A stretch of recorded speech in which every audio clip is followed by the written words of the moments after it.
ẹ̀yin èèyàn ilé ìwò lẹ ṣe ṣé àlàáfíà ní ẹwà gbogbo lè ń kọ gist tèmi bí a ṣe gbọ́ allegedly o wọ́n ní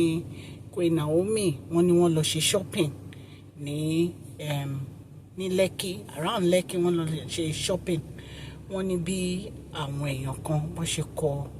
ìwé pélébé tí wọ́n fi sí inú mọ́tò wọn nìyẹn pé ilé tí wọ́n ń gbé yẹn Royal Mansion kan kúrò ń bẹ̀ kíákíá kí wọ́n gba ilé wọn lọ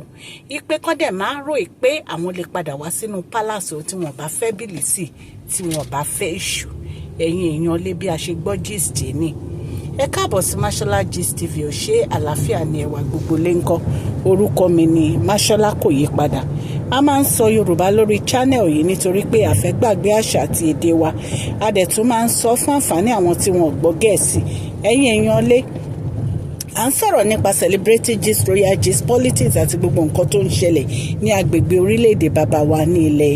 Nàìjíríà tẹ́ ẹ bá ti subscribe o so that a bá ti post ẹni gist ẹ máa rí òkè ni ọlá yín á máa lọ ọlá yín ò ní lọ ìsàlẹ̀ láéláé ẹ̀yin èèyàn lé gist tèmi ó yà wá lẹ́nu o ṣùgbọ́n ká tó sọ ẹ jọ̀ọ́ ẹ kàn sí wa fún advertisement tẹ́ bá ní ọjà tí ẹ fẹ́ advertise ní masholagistv@gmail.com masholagistv@gmail.com owó pọ́kú ló bá dé Ọlọ́run á ràn gbogbo yín lọ́wọ́ o ó yà wá lẹ́nu nígbà tí a gbọ́ pé àwọn kan wọ́n lọ fi lẹ́tà sí orí mọ́tò Queen Naomi wọ́n ní wọ́n fi há ibi mọ́tò wọn wípé kí wọ́n make sure pé wọ́n kó ẹrù wọn kúrò ní Royal Lekki Mansion ìpè lẹ́yìn yìí kọ́dẹ̀ máa ní àwọn fẹ́ return sí palace ìpè tí wọ́n bá return sí palace nǹkan tí ojú wọn máa rí ìpè wọn á ròyìn ẹ̀yin èèyàn lé ẹ̀rí pé ìtúlágbára nǹkan tí ò yé mi ni pé ẹni tá à ń sọ̀rọ̀ ẹ̀ yìí ìyá Tadé ni ká wò ìyàwó kábíyèsí ni ó dẹ̀ bímọ fún kábíyèsí ẹni tí ó wá lọ ń dúnkokò mọ́ ìyàwó kábíyèsí ó dàbí ẹni pé ẹni yẹn ó dàbí ẹni pé atẹ́gùn fẹ́ sí o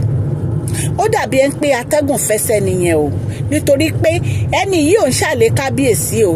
ìyàwó tí kábíyèsí fẹ́ níṣu lọ́kà ni ẹni yìí ẹ̀yin èèyàn lé abẹ́rẹ́ pé yìí tún lágbára ní ìsìn báyìí tírẹ́tì ló tún kù tẹ́ tún tírẹ́tìn ẹni ẹlẹ́ni tírẹ́tì ló tún kù tẹ́ tún tírẹ́tìn ẹni ẹlẹ́ni ò lè jáde ẹ máa ṣọ́ kiri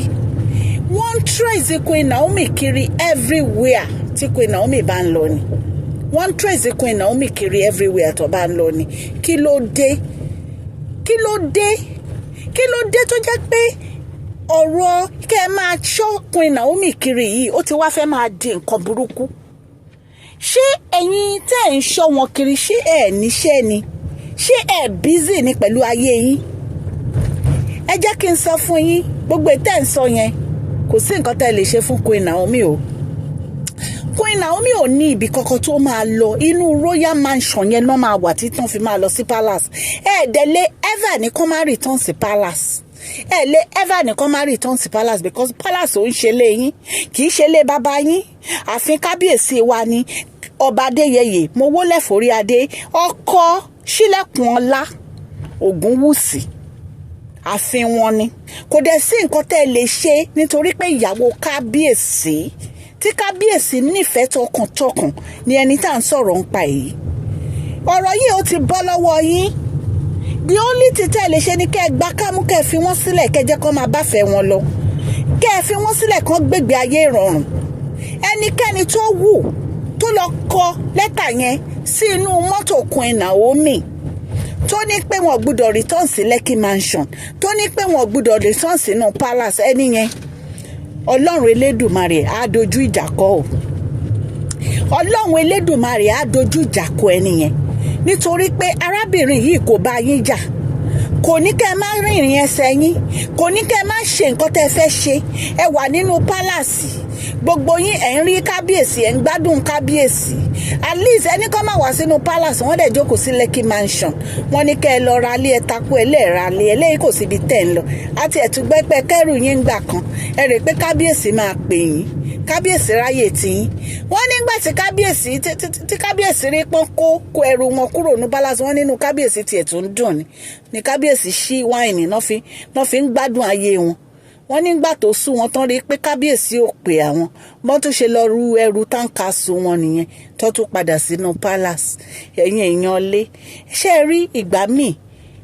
ẹni tá a bá feel pé ó gbọ́n honestly àgọ̀ ni irú wọn máa ń gọ̀ gbẹ̀yìn